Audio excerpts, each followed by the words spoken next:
Hello everyone. I hope you all are happy and safe at your home. And once again, good morning to in online classes, 9th class.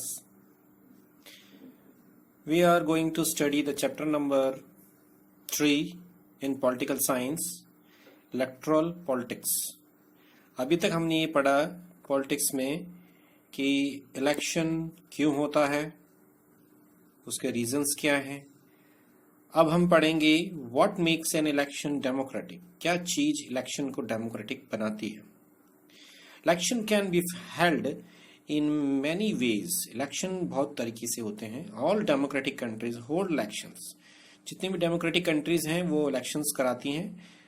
But most non democratic countries also hold some kind of election, और ज़्यादातर जो democratic countries हैं, non democratic countries हैं, वो अपना election करवाती हैं।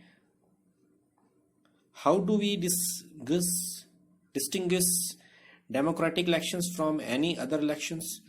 तो अगर दोनों ही कंट्री कराती हैं तो हम डेमोक्रेटिक कैसे कहेंगे? तो कौन से इलेक्शन को हम डेमोक्रेटिक कहेंगे? We have discussed this question briefly in chapter 2। हमने ये सारी बातें चैप्टर नंबर 2 में डिस्कस की थी बहुत अच्छी तरह से कि किस इलेक्शंस को हम डेमोक्रेटिक कहेंगे। We discuss many examples of countries where elections are held but they can't really be called democratic election. हमने बहुत सारी कंट्रीज के इलेक्शंस के बारे में बात करी और उसमें हमने देखा कि उनको फिर भी हम डेमोक्रेटिक इलेक्शंस नहीं कह सकते। Let us recall what we learn there and start with the simple list of the minimum condition of a democratic elections। चलो दोबारा से हम पढ़ते हैं और what we learn there, हमने वहाँ क्या सीखा था। start with the simple list of minimum conditions, छोटी छोटी कंडीशंस से हम एक लिस्ट बनाते हैं, उसको स्टार्ट करते हैं। और conditions of election, democratic elections, कौन सी कंडीशंस होती हैं जिसको मिला के हम कह सकते हैं कि डेमोक्रेटिक इलेक्शंस हैं। तो फर्स्ट है आपका every one should be able to choose, यानी सभी लोग चॉइस करने के लिए लायक हों। This means that someone should have one vote and every vote should have equal value. इसका मतलब ये है कि सभी की वोट की वैल्यू एक होनी चाहिए, अलग अलग नहीं होनी चाहिए। चाहे वो प्राइम मिनिस्टर हो, चाहे कॉमन पीपल हो, तो सबकी वैल्यू एक होनी चाहिए, इक्वल काउंट होना चाहिए। जैसा कि हमने फ्रेंच रिवॉल्यूशन में देखा था, उन्होंने भी इलेक्शंस करवाए थे, लेकिन जो वोट की कंडीशन थी वो डिफरेंट थी और उसमें सभी को वोट देने का राइट नहीं था। तो यहाँ पर इसलिए बोल रहे हैं कि सभी को होना चाहिए, सभी लोग वोट दे सकें और सबके वोट की वैल्यू एक जैसी होनी चाहिए। Second, there should be something to choose from, कुछ होना चाहिए चॉइस करने के लिए। Parties and candidate should be free to contest election and should offer some real choice to the voters. Parties और कैंडिडेट फ्री होने चाहिए इलेक्शन करने के लिए और चॉइस होनी चाहिए वोटर्स के पास में। यानी सिर्फ आप एक ही आदमी खड़ा कर दें और इलेक्शन करवा रहे हैं तो क्या चॉइस है, वही बंदा जीतेगा। इसलिए कह रहे हैं कि इलेक्शंस में चॉइस होना चाहिए और पार्टीज और कैंडिडेट को फ्री करना चाहिए कि वो इलेक्शंस सही से हेल्ड करा सके। थर्ड पॉइंट है आपका, the choice should be offered at a regular interval. Choice आपको रेगुलर इंटरवल के बाद देनी है, ये नहीं एक आदमी बना हुआ है तो कंटिन्यू बना हुआ चलता आ रहा है। अभी जैसे आप न्यूज में एग्जाम्पल ढूंढ सकते हैं,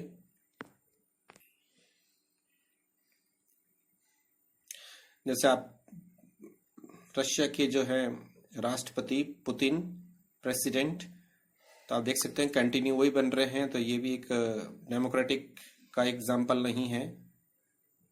third choice, the choice should be offered at regular interval, election must be held regular after every few years. ये कह रहे हैं चॉइस ऑफर होना चाहिए सबको रेगुलर इंटरवल्स में, जैसे हमारा 5 साल का पीरियड है, 5 साल के बाद में इलेक्शन होता है और इलेक्शंस रेगुलर होने चाहिए। मतलब 5 साल बाद में कंपलसरी इलेक्शन होने चाहिए। ऐसा नहीं कि आप टाल मटोल कर दें कि इलेक्शन नहीं करेंगे, बाद में देखेंगे। फोर्थ पॉइंट आपका, the candidate preferred by the people should get elected.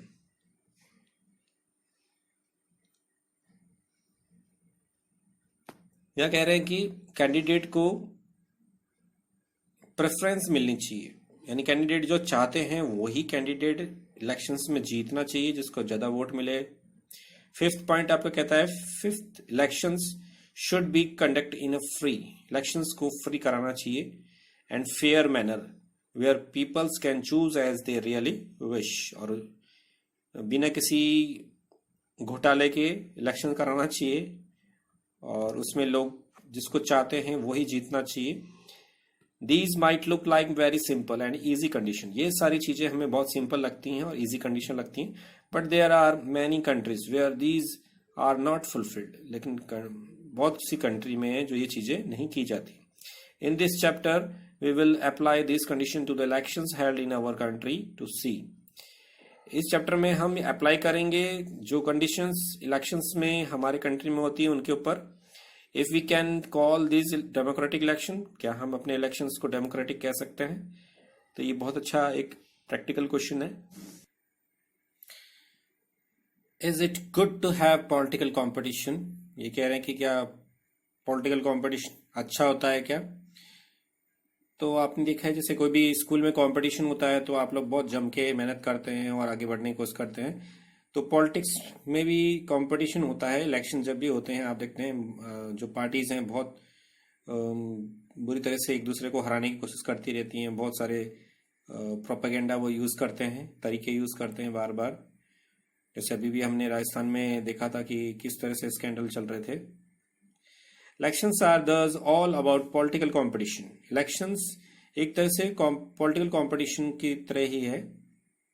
This competition takes various forms, उसके अलग अलग तरीके हैं कॉम्पिटिशन के। The most obvious form is the competition among political party, सबसे ऑब्वियस यानी कॉमन चीजें हैं कि कॉम्पिटिशन पॉलिटिकल पार्टीज के बीच में होता है। At the constituency level it takes the form of competitions among several candidate, और कंस्टिट्यूएंसी के लेवल के हिसाब से देखें तो हमें कॉम्पिटिशन किसके बीच में होता है? बहुत सारे कैंडिडेट के बीच में।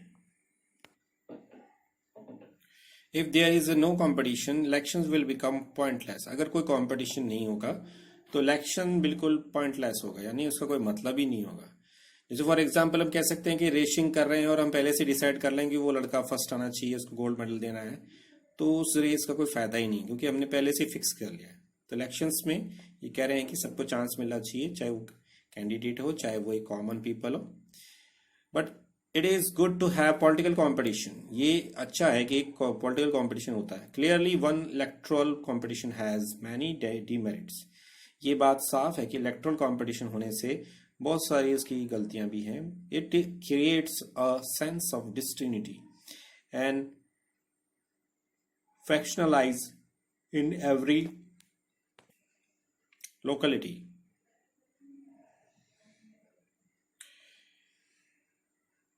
Clear and electoral competition has many demerits, ये तो मैंने बता दिया आपको कि डीमेरिट्स होती हैं, बहुत सारी कमियां होती हैं, नेगेटिव पॉइंट्स है। It creates a sense of disunity, यानी ये कह रहे हैं कि इससे यूनिटी बिखर जाती है, यानी लोगों में एकता नहीं रहती। एंड इसमें एक फैक्शनलिज्म वर्ड आया है। फैक्शनलिज्म वर्ड का मतलब होता है कि बांटना, जैसे डिसयूनिटी वर्ड का मीनिंग भी यही होता है कि अलग अलग करना। फैक्शनलिज्म जैसे हम फैक्शन करते हैं उस टाइप से ही है ये।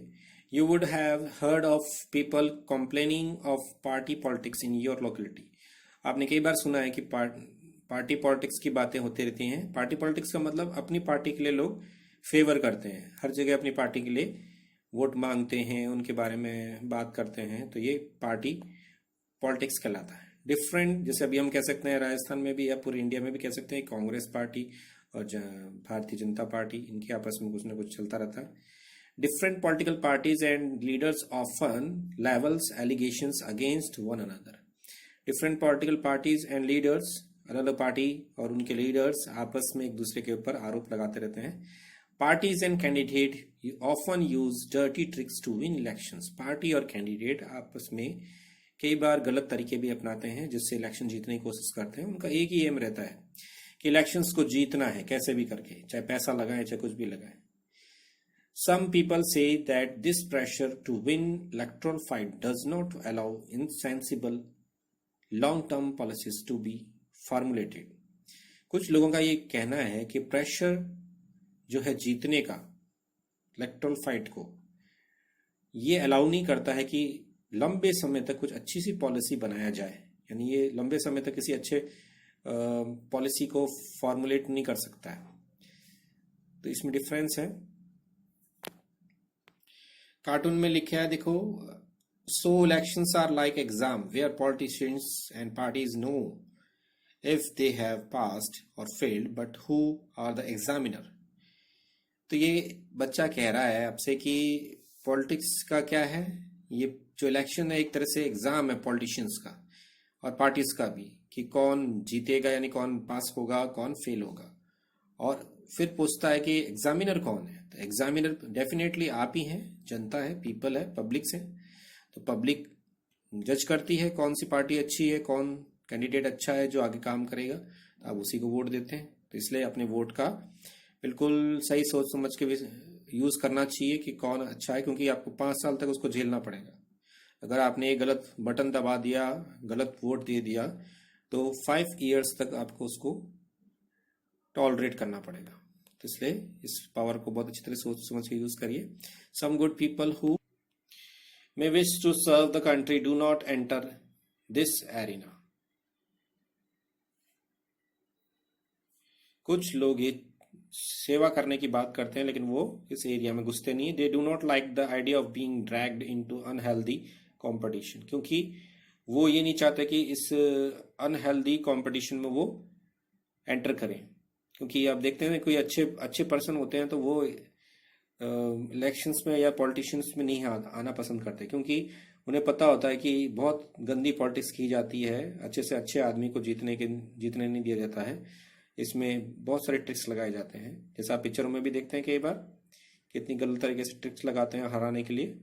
Our constitution maker were aware of this problem. तो हमारे कॉन्स्टिट्यूशन बनाने वाले इसके बारे में जानते थे। Yet they opted for free competition in election as the way to select our future leaders। इसीलिए उन्होंने ऐसा कंपटीशन क्रिएट किया और उसको फ्री करा, यानी उसमें कोई भी भेदभाव नहीं होगा, कोई भी बेईमानी नहीं करेगा। Elections as the way to select our future leaders. और इस तरह से उन्होंने रास्ता ढूंढा कि हम अपने फ्यूचर लीडर्स को ढूंढ सके, चुन सके, चॉइस कर सकें। They did so because this system work better in the long run. उन्हें पता था कि ये इसलिए अपनाया गया है क्योंकि ये ऐसा सिस्टम है जो लंबे समय तक अच्छा चलेगा। In an ideal world all political leaders know what is good for the people। In an ideal world, all political leaders know what is good for the people and are motivated only by a desire to serve them। आज की ideal world में political leaders जानते हैं कि लोगों के लिए क्या अच्छा है और वो मोटिवेट करते हैं उस चीज के लिए, और लोगों की इच्छाओं को पूरा करने के लिए वो वादे करते हैं उनसे। Political competition is not necessary in a such an ideal world. Political competition जरूरी नहीं है ऐसे आइडियल वर्ल्ड के लिए, but that is not what happen in real life. लेकिन ये होता नहीं है असली लाइफ में। Political leaders all over the world, like all other professionals, are motivated by a desire to advance their political career। तो political leaders all over the world यानी पूरे संसार में जितने भी लीडर्स हैं, political leaders like all other professional, वो सारे क्या हैं, प्रोफेशनल्स हैं। और motivated by the desire to advance their political leader career. और वो अपने ही बारे में ही इच्छा रखते हैं कि हमें पॉलिटिक्स में कैसे अपना कैरियर बनाना है। They want to remain in the power और get power and position for them self. यानी वो इच्छा करते हैं कि वो पावर में आए, पोजीशन को संभालें और आगे तक रहें। They may wish to serve the people as well. और वो चाहते भी हैं कि लोगों की सेवा करें, but it is risky to depend entirely on their sense of duty. और ये बहुत रिस्की है कि वो सिर्फ उन्हीं के ऊपर डिपेंड करें। Beside even when they wish to serve the people, इसके पीछे जैसे लोगों की सेवा करना है, they may not know what is required to do so. और वो जानते नहीं कि उन्हें क्या करना है। सो और their ideas may not match what the people really want, उनके आइडियाज मैच नहीं करते हैं कि लोग क्या चाहते हैं। How do we deal with this real life situation, इस लाइफ जो रियल लाइफ में सिचुएशन है इससे कैसे हम सामना करें। One way is to try and improve the knowledge and characters of the political leaders, एक ही तरीका है, आप ट्राई करें, अपने नॉलेज को इम्प्रूव करें, उनके करेक्टर्स के बारे में जानें पॉलिटिकल लीडर्स की, कि वो कैसे हैं, क्या करते हैं और किस तरह से वो आगे उनकी पॉलिटिक्स चलेगी। The other and more realistic way is to set up a system where political leaders are rewarded for serving the people and punishing for not doing so. तो दूसरा तरीका ये कह रहे हैं कि मोर रियलिस्टिक वे है, एकदम वास्तविक तरीका है कि हमें ऐसे सेटअप करना चाहिए सिस्टम को कि अगर पॉलिटिकल लीडर जो काम करते हैं उन्हें रिवॉर्ड देना चाहिए और जो काम नहीं करते उन्हें पनिश करना चाहिए। हु डिसाइड दिस रिवॉर्ड और पनिशमेंट, कौन डिसाइड करेगा ये रिवॉर्ड यानी इनाम देना और पनिशमेंट यानी सजा देना। The simple answer is the people, simple सा आंसर है लोग। This is what electoral competition does, तो ये है कि एक इलेक्शन कॉम्पिटिशन क्या करता है। Regular electoral competition provides incentives to political parties and leaders. Regular electoral competition provides incentives to political parties and leaders. Incentives यानी उनको आइडियाज देता है, विचार देता है कि पॉलिटिकल पार्टीज और लीडर्स को कि किस तरह से कंपटीशन आगे बढ़ेगा। They know that if they raises issue that people want to be raised, वो जानते हैं कि जो जनता चाहती है, जो इशू आगे बढ़ाना चाहती है, उन इशू को वो करें। Their popularity and chance of victory will increase in the next election, और उनकी पॉपुलरिटी और जीतने की चांसेस बढ़ जाती हैं। But if they fail to satisfy the voter with their work, they will not be able to win again. अगर वो एक बार सेटिस्फाई नहीं कर पाते अपने वोटर्स को तो वो जीत नहीं सकते। So guys, I am going to wind up this video. I hope you all are happy at your home and safe. You have to do yoga regularly and take healthy diet. So goodbye and God bless you.